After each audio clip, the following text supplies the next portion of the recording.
Bonsoir et bienvenue à Perspective. Réunis à Rome ce matin lors de la Journée mondiale pour l'abolition de l'esclavage, les chefs religieux catholiques, musulmans, anglicans, orthodoxes, bouddhistes, juifs et hindous, ensemble, ils ont signé une déclaration pour mettre fin au fléau de l'esclavage. Cette déclaration soulignait leur engagement d'établir des actions concrètes d'ici 2020 pour éliminer tout ce qui porte atteinte aux droits fondamentaux de la personne. Pour en nommer quelques-uns, le trafic d'organes, la prostitution, le travail, le mariage forcé.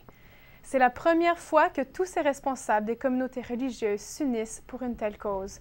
Tous ont eu la chance de s'exprimer sur ce sujet, dont le pape François. Dans son discours, il a commencé en affirmant que la dignité de chaque personne vient du fait qu'elle est aimée de Dieu et créée à son image. Toute personne humaine est donc libre, disait-il, afin qu'elle vive pour le bien d'autrui, dans l'égalité et la fraternité. Il a continué en disant que tout ce qui ne respecte pas cette conviction est un crime aberrant, un crime contre l'humanité. Le pape a aussi rappelé que l'esclavage est présent autant dans les sociétés riches que celles qui sont pauvres. La déclaration suit un accord entre ces mêmes représentants en mars dernier, inaugurant le Réseau mondial pour la liberté, une association qui appuie les initiatives de nombreuses organisations à travers le monde.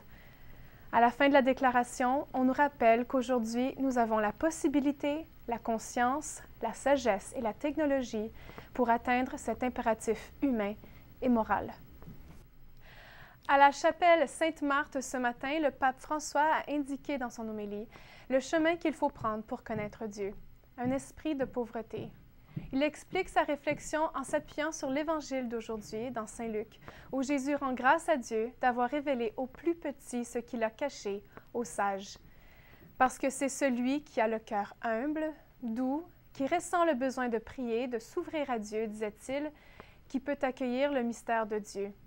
Il faut donc voir la pauvreté comme un cadeau qui ouvre la porte au salut.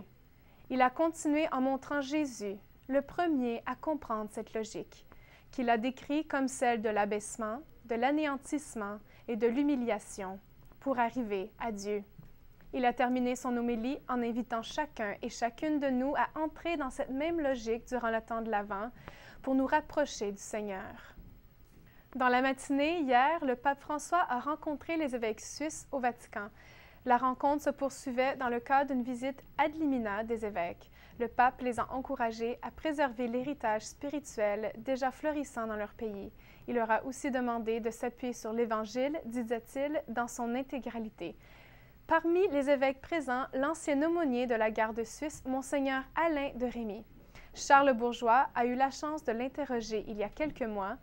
Celui-ci nous parle du rôle d'aumônier et témoigne des jeunes de son pays.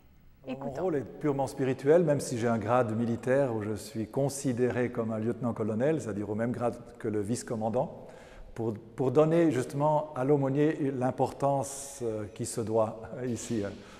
Et donc, mais je n'ai pas de rôle militaire du tout, même si je participe aux séances du commandement. On me demande mon avis aussi sur les choses ordinaires, mais pas les choses techniques du service. Mais mon rôle est celui d'un prêtre qui accompagne ces jeunes qui passent 2 ans de leur vie au minimum au service du pape dans un contexte pour eux tout à fait nouveau. Ils sont jeunes, ils ont 20 ans.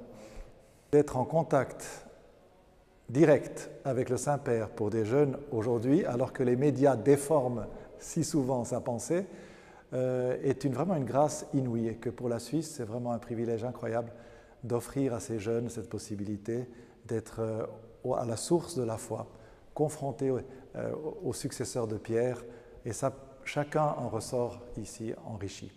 Chaque début de mois, le Saint-Père nous confie ses intentions de prière. Il nous demande, ce mois-ci, de prier d'abord pour que la naissance de Jésus apporte la paix et l'espérance à tous. Il nous confie aussi les parents pour qu'ils soient des évangélisateurs dans la vie de leurs enfants. Tout de suite après, restez avec nous pour les Échos du Vatican avec Charles Bourgeois. Il reviendra notamment sur la visite du pape en Turquie. C'est tout pour cette émission. À très bientôt.